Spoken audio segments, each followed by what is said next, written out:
Baseball is back in Stillwater. Well, at least for one weekend. Orange took on Black in the annual spring game. The big question is, how will the team do on the other side of summer? Richard Denson is at BPS and has more. To the diamond, baseball was looking to build off their first conference series win as they took on Central Arkansas on Tuesday. In the bottom of the first, Garrett Bench hits a base hit up the middle to put the Pokes on the board early. In the fifth, he strikes again, smoking this one over the right field wall, his team leading 36th RBI on the season. However, the Bears put up 5 in both the 4th and 5th innings to win this one 11-5. They got back into Big 12 play in Lawrence over the weekend, and the Bats came alive in Game 1. Garrett McCain got it started in the first, driving in Ryan Cash to put the Pokes on the board.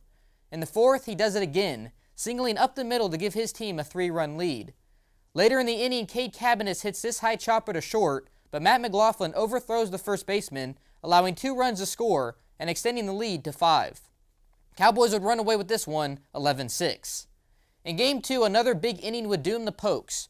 In the first, KU's Jax Groshans lines this one to Jacob Chappell, and Groshans beats out Chappell's throw to give the Jayhawks an early lead. After scoring 5 unanswered, the Cowboys fell apart in the 6th, as James Constantino hits this shot to right, scoring 2 and tying the game up. Kansas would add another run later in the inning as they even the series. The rubber match featured a closer game than the previous 2, but the result was never in question as the star of the day was on the mound. KU's Jackson Goddard was lights out, striking out a career-high 13 batters. Wasn't much OSU could do as Kansas takes the series. The Pokes are now 4-8 in conference, and it doesn't get any easier. Following a midweek game on Tuesday, the Cowboys will travel to Lubbock to take on the 4th-ranked Red Raiders this weekend.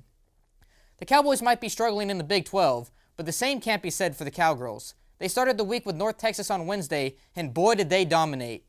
Coach Gajewski's squad put up 8 in the first inning, including this grand slam inside the park home run by Randy O'Donnell, the first ever in the team's history. The game would only make it to the 5th as OSU run rules the Mean Green 13-1. As for conference play, the team traveled to Ames over the weekend. The Pokes cruised in the first 2, but in the finale, the Cyclones stole home in the 7th to not only win their first conference game, but break OSU's undefeated conference record.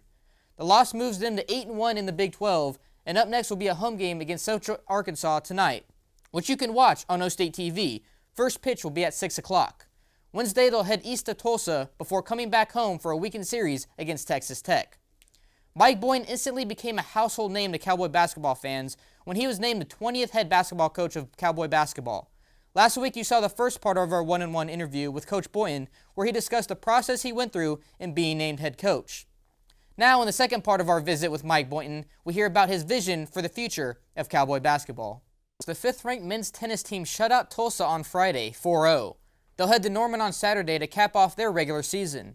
The women followed the men with a shutout of their own at the Michael and Ann Greenwood Center, beating rival OU.